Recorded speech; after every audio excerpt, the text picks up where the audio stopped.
Next principle I call, it's from a line of Albert Einstein. He said, you can't solve a problem with the same mind that created it. In order to work at solving these things called problems in your life, you have to change your mind. It is your mind where they live. It is your mind that created them. There is where you experience them. They're all illusions. You must change your mind. Literally rewrite your agreement with reality. One of the things I had said earlier is that one of the most difficult things to do in the world is to admit that you were wrong. Admitting that you were wrong is nothing more than saying, I have been making choices with my mind that have created things in my life that are not working. And I no longer intend to continue making those choices. I was wrong. You don't have to make a declaration of it. You don't have to go out and feel guilty about it. You just simply say, it didn't work. The relationship that I was in before, I behaved in these ways. I didn't realize that it wasn't working for me. Now I do, and this is where I choose to be now. The secret of a successful relationship is, to me, understanding that you put your attention and your energy in a person on what you love rather than what you don't love. Robert Frost said it so beautifully. We love the things we love for what they are. For what they are. Not for what they ought to be, not for what they used to be, but for what they are. So when you look into the eyes of a person you're in a relationship with, whether it's your children, you catch them doing things right as much as you possibly can. That's oftentimes takes a lot of hunting, but you'll find it. And when you think that my relationship isn't working, remember, it's in my mind. What am I thinking about that person? And if I could just change my mind and put my thoughts on what I love about this person and keep them there, that makes the relationship flourish. And there are people who go through their entire relationship history with no anger, no hatred, no bitterness, and only love. The next principle is called treasuring your divinity. Treasuring your divinity. There's a wonderful observation that I saw from Emerson in Self-Reliance. It's about trusting your divinity, knowing that you are connected to your source, knowing that you are a divine creation and that there are no accidents. He said, a man should learn to detect and watch that gleam of light which flashes across his mind from within, more than the luster of the firmament of bards and sages. Yet he dismisses without notice his own thought, because it's his own. In every work of genius, we recognize our own rejected thoughts. They come back to us with a certain alienated majesty. We often reject our thoughts, and we see the things that we think of as grand and as genius, and we reject them because they're our own. Treasuring our divinity instead of being terrified of it. Knowing that I am always connected to my source. There is no way that I cannot, because it is in you, and I am in you, and you are in me, and you can never be separated from it. There is no place that this source is not. It grows everybody's fingernails. It beats everybody's hearts. It digests everybody's foods. It opens all the flowers, and you're always connected to it. Next principle is, I call it treating yourself as if you already were what you would like to become. In other words, you get out in front of your life and you see yourself as having already what you know you'd like to have and deserve to have. My children know how to do this perfectly.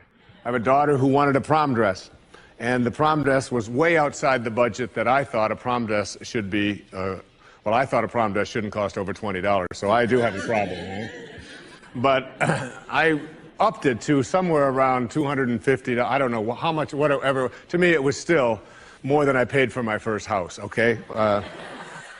But at any rate, she called and said, Dad, this is the only prom dress I could wear. I've got to wear this prom dress. If I don't wear this prom dress, it's just on and on and on with this wonderful. You know, I saw a wonderful book about how to raise teenage daughters.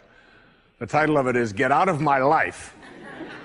But first, drive me and Cheryl to the mall, all right? That's the actual title. It's a good book. And so I told Serena, I said, it's just beyond the budget. I've got a certain amount of money that I'm willing to put for it. And she said, but I've already seen myself wearing it. I've already tried it on. I have a picture of myself in the dress in my living room, and I've already showed it to the guy who was taking me to the prom. I mean, it was this whole thing about, and she already saw herself in it. I said, well, if you see yourself in it, then you're going to have to also see yourself as earning the difference between what I'm willing to pay.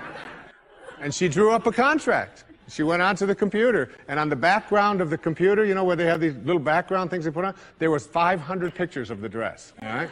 And she signed a contract and said, I'll babysit, I'll do this, I'll do that, and I will pay the difference. And she did, and she wore the dress, because she understood that you treat yourself as if you already are what you'd like to become. There's a genius in you. You have to treat yourself as if you already were that genius. There's something you're completely capable of. See yourself as already there. Then you'll act upon those thoughts, because the ancestor to every action, said Emerson, is a thought.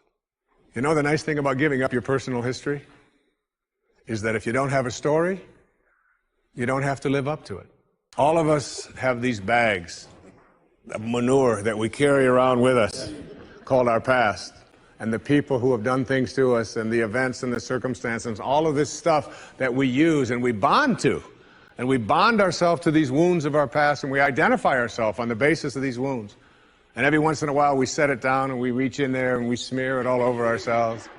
And then we wonder, why does my life smell so bad? I don't understand this. When in fact, the now, this moment, merging yourself into the now, means that you may have been in a relationship. I had a woman from Holland who came over to see me, whose husband had left her after 25 years. She had 4 children, and she just had been on the verge of suicide.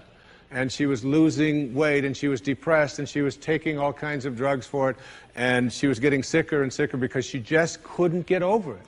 And she came to a book signing that I was doing at a bookstore down in Florida. And she said, you've got to say something to me. You've got to say something to me that will help me to get over this. And I told her this line. I said, give up your personal history. Merge yourself here, now, into this moment. And those 25 years are something, if you want to understand how to do it, think of your past as, oh, this hat. And this is your past.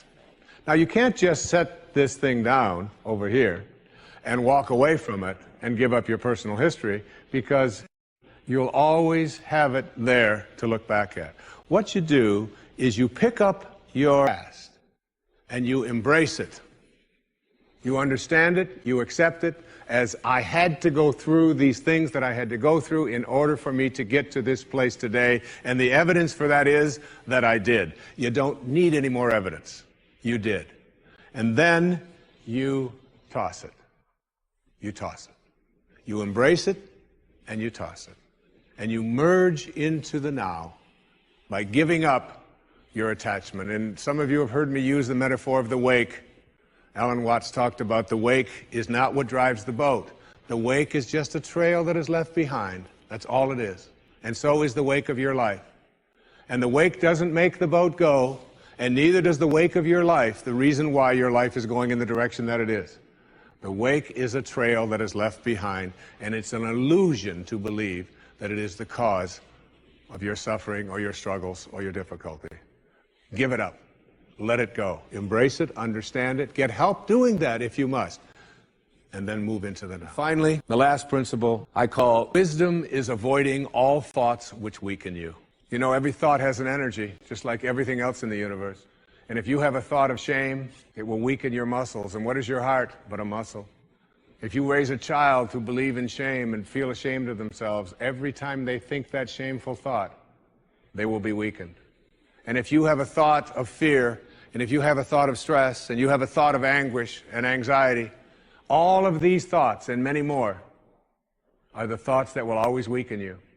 When you are having a thought that you know is disempowering you, shift it. Shift it to one that is empowering rather than disempowering. And the thoughts that empower are thoughts of neutrality and willingness and love, and ultimately thoughts of divinity. And when you see a troubled person who is out there struggling at the highest level of unity consciousness or God consciousness or spiritual consciousness, you recognize yourself in all that you see. There, but for the grace of God, go I.